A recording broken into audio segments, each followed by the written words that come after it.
Ciao, Freunde. Welcome back to another video in the Star World. What we want to do today is to rank all of the 11 Star Wars movies we got till this day in the following 5 categories. The best category we have today is called The Chosen. Yeah, we know about the prophecy, about the one guy which will bring the Force back into balance.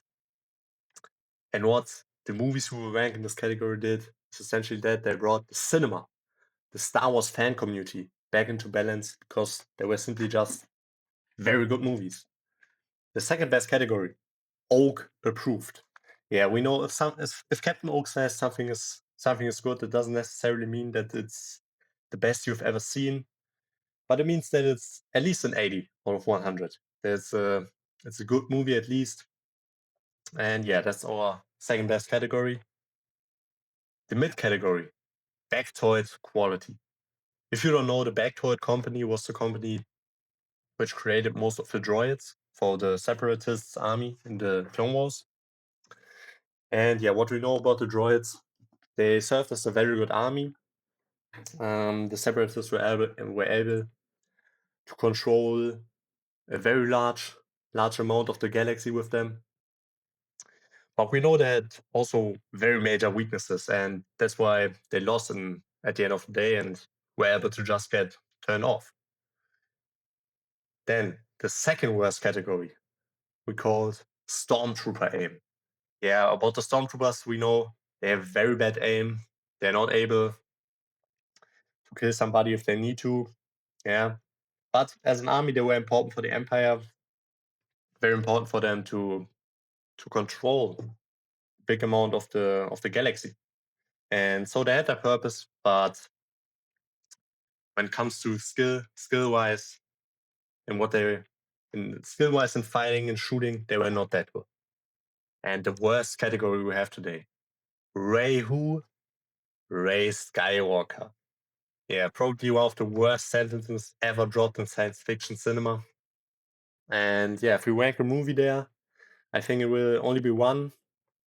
But if you rank a movie there, he really deserves that place because that means that there's not there's not that much of good quality in him. Okay, let's start now. We are starting with Rogue One. Yeah, I think that movie came out 2018, as far as I remember. I'm not sure, but anyways, that was a very good movie. A very good movie.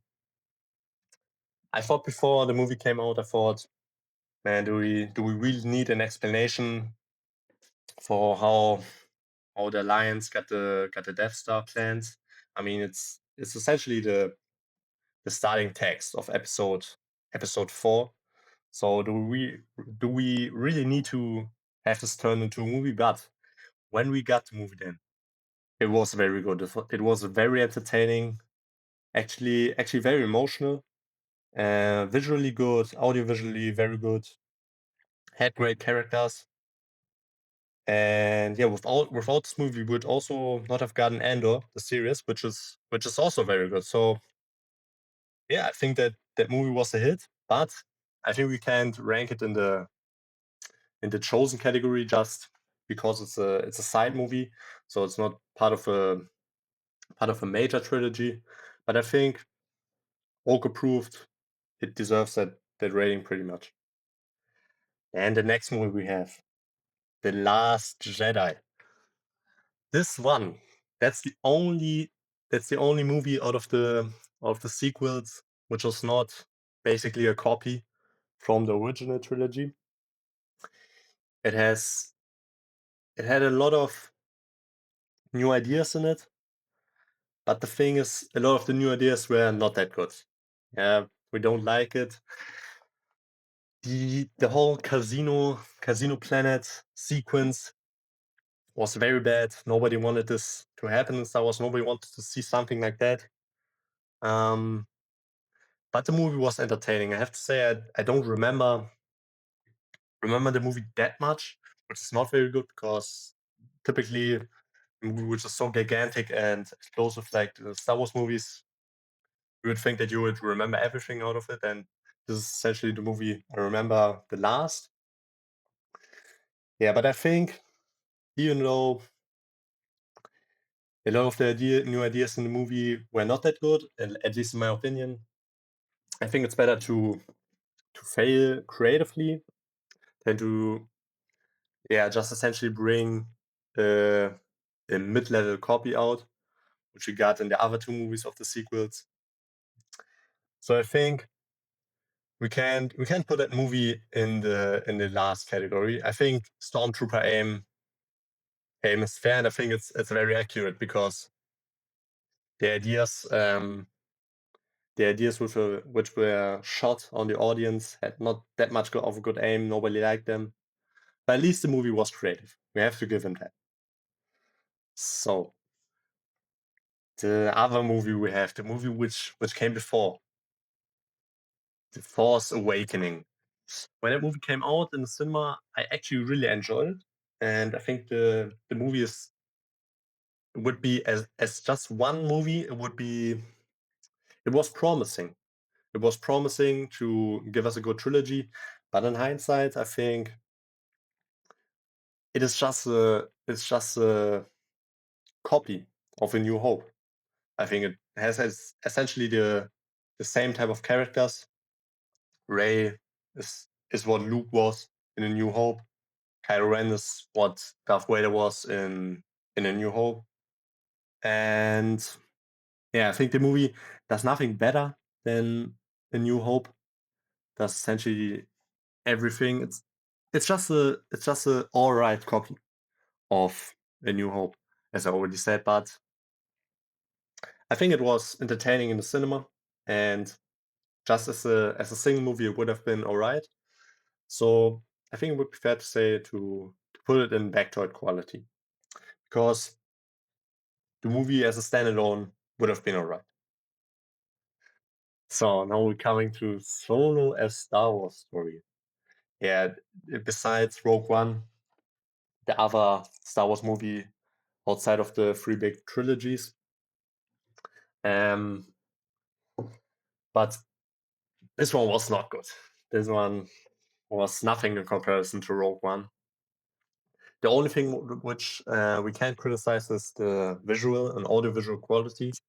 The film looks very good. The effects were outstanding. I think they were pretty much the best we've ever seen in Star Wars, besides in The Rise of Skywalker.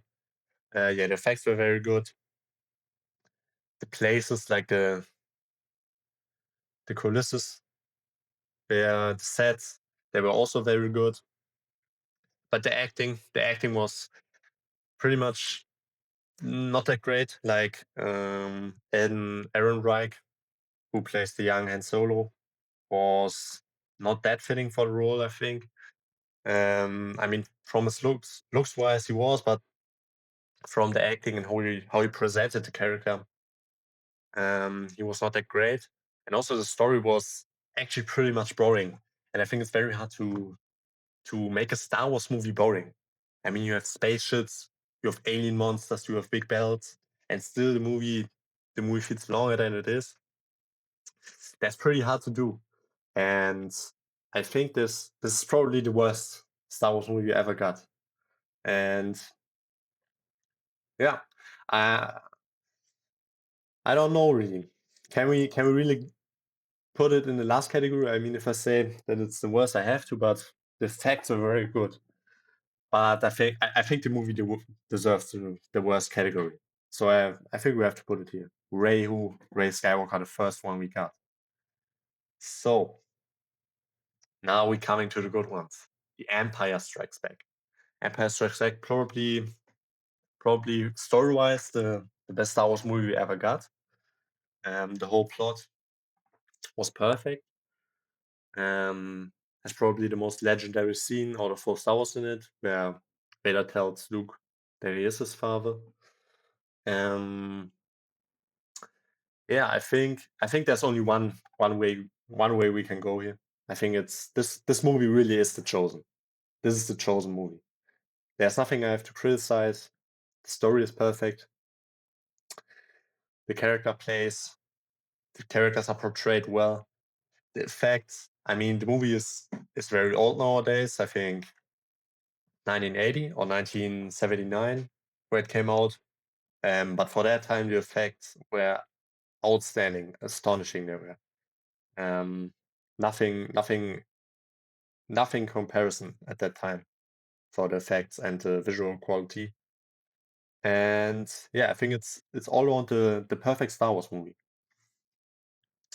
Now we're coming to episode one, the first part of the prequels. So I have to say, out of a childhood perspective, where I've watched that movie the first time, I would put it in to Oak approved at least, because I really loved that movie in I really loved that movie as a child.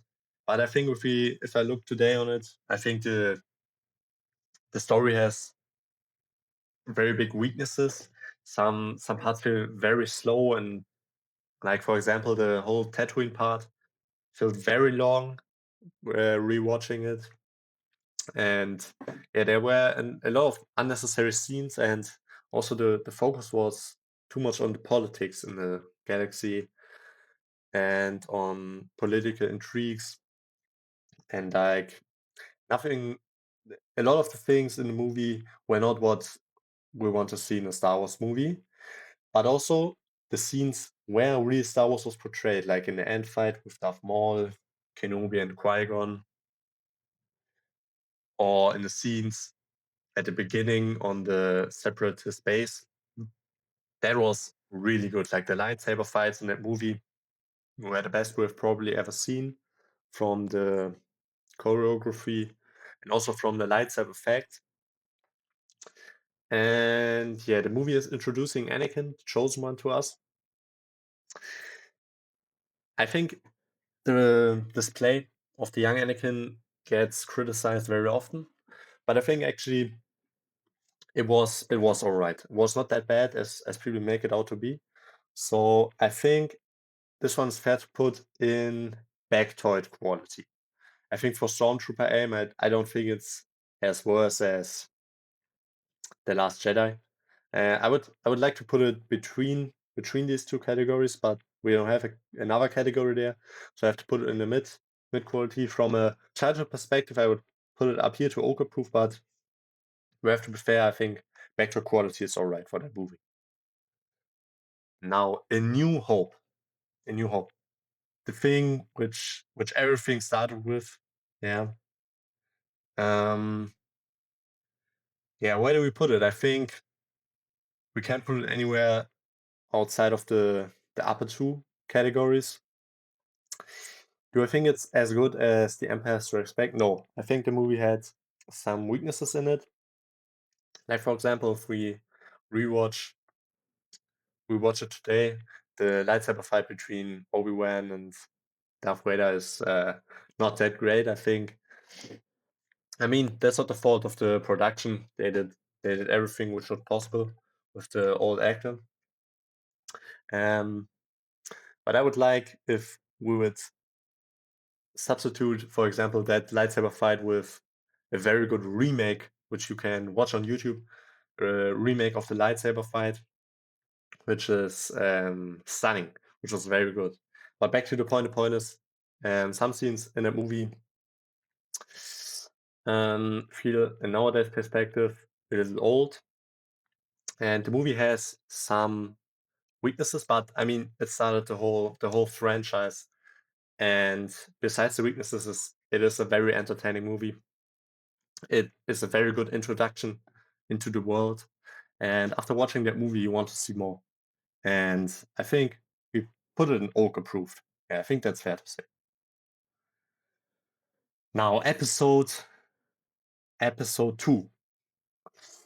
I think that's the worst one out of the prequels. Again, from a childhood perspective, I would put it in Oak approved, at least, or maybe even higher, because the whole clone battle sequence in the end part of the movie was so legendary for me. But again, nowadays perspective, all the scenes on on Naboo with Anakin and Padma are very interesting, I have to say. I think they're very bad played, and the dialogues are astonishing, atrocious. I mean, the dialogues on Naboo are atrocious, and it's very hard to watch, very cringe in some moments. And yeah, but the good parts in the movie, I mean, the whole end sequence in the arena, and then with the clone battle at the end, and of course the lightsaber fight between Obi-Wan, Anakin, and Count Dooku, and then with Master Yoda was great. The movie is very long. I think if you rewatch it today, it feels a little long. I mean, I think it could have been at least 50 minutes shorter, but I think the movie is still entertaining besides some weak parts. Um, what is criticized a lot of times is Anakin's the character development, and as I already said, the dialogues in that part. I mean, for example, Anakin kills the whole tribe of the desert creatures. I forgot the name. I'm sorry, but I think you know what I mean. He kills the whole tribe, and then Padma says to him, like, everybody makes mistakes, and I think that's a very inappropriate comment to that. And yeah, this example is just showing the plot weaknesses and the writing weaknesses, which George Lucas always had. Like, George Lucas was never the best writer, and I think this movie is bringing out his writing weaknesses. And yeah, but still the movie's entertaining. So I think we have to put it back to quality. I mean, I think Stormtrooper aim would be the fair rating. Um, because of childhood bias, I have to put it in back to quality. I can't do it. I can't put it in the second worst category. I'm sorry. Now, the best part out of the prequels, the Revenge of the Sith. So in terms of weaknesses, the movie overtakes some out of the four of the other parts before. I think the dialogues between Padma and Anakin are again um, very hard to watch, very interesting. Um, but outside of that, I think the movie is completely entertaining. He does not feel long as he is, even though he's almost 3 hours. We have so much legendary scenes like fight between Anakin and Obi-Wan at the end, the fight between Yoda and Palpatine, the battle in the beginning on Grievous' ship. Um, yeah, all the scenes were extremely good. I think the mid part of the movie could feel a bit boring for some people, but for me that wasn't the case. I was entertained all of the time, and yeah, all the sets were pretty much astonishing. Very good audiovisual quality, and I think what we of course like the most in this movie is the development of Anakin. It feels natural in this movie. Um, and yeah, I think this one is a pretty good build up for everything that follows then in the original trilogy. I think that this one's the best out of the prequel movies. And I don't know if I can put it in The Chosen. It has too much weaknesses for it. Like, as I already said, the dialogues. And also if you look closer onto the plot, there are also some plot holes. But I think Oka Proof, it's probably the most entertaining movie out of all Star Wars movies, out of whole Star Wars. So I think Oka Proof is a good rating. Then The Rise of Skywalker. I mean, Ray Skywalker. This line is out of the movie. So actually, I would have to put the movie there. I think the absolute worst part about this movie is that they brought Palpatine back in such a dumb way, such a such a useless way, just for that one movie. They brought him back, and Yeah, I think plot-wise the movie is so bad. It's essentially again just a copy of episode 6, but I think it's different than The Force Awakens. This movie really copies all the plot hole, all the plot structure, but in a very bad way. And the movie has so many plot holes. Like for example, the Wayfinder Ray uses to find the Death Star, and that scene was so bad. Also, the whole end scene, the whole relationship between Ray and Kylo Ren felt so forced. And yeah, I think a lot of the story just doesn't make any sense. Feels copied. The movie has no creative. The movie just has just such a lack of creative quality. There's nothing creative in the story. Um, but what I have to say is, if you watch a movie in the cinema, it is entertaining. You can have fun with the movie. Um, if you just turn your brain off, just want to enjoy some lightsaber fights, some action scenes, it is entertaining. So, but I don't think that's saving the movie from the last year, just because of just because the story is so bad and so uncreative, and everything feels so forced. And yeah, I have to put it in the last category, even though it is entertaining, just because of the lack of plot. So the last movie we have is The Return of the Jedi. Um, I think this movie was the best the best finale the George Lucas could have made for the original trilogy. I think it perfectly brought all the plot to a perfect conclusion. Can I put it in the is it plot wise and is it plot wise on the same level as the Empire Strikes Back? Probably not, but I think it's just a short bit under. So the plot is still great. Um, the action, the effects were probably even better than in the Empire Strikes Back. And emotional wise, this movie is probably the best out of all of Star Wars. It has a perfect conclusion for the original trilogy. Perfect character development. Everything feels natural. Everything feels big. Like it does. For example, in The Rise of Skywalker, the end of Palpatine does not feel like something very big because we don't have the build up. Yeah, Palpatine wasn't built up again in two movies as the big villain. He was just put there because the producers had no idea how to end the trilogy in another way.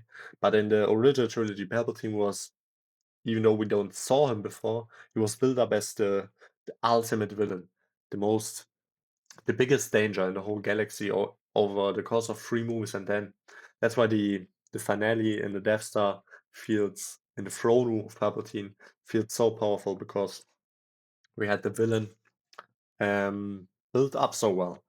So that's even more contributing to the quality of A New Hope and Empire Strikes Back. But I think as a finale, you couldn't have you couldn't have had a better finale from the trilogy. So I think we have to put it in the chosen category, but slightly behind the Empire Strikes Back. So I think the Empire Strikes Back is still the best movie out of the original trilogy and in general in Star Wars. But I think the Last Jedi, the Return of the Jedi, I mean, it's just slightly behind us. But both these are chosen movies. We have two movies in the best category, very deserved. We have two movies in the worst category, also very much deserved. And yeah, I think that's it for today. Share your opinion with me in the comments. Which movies were better than I ranked them? Which movies were worse? Do you think the ideas in The Last Jedi were good? I would really say that's not the case, but If you think so, write to us in the comments, and I hope you liked the video. And if you want to see more tier list videos from Star World, follow us now, like the video, and again comment it. And yeah, have a nice day.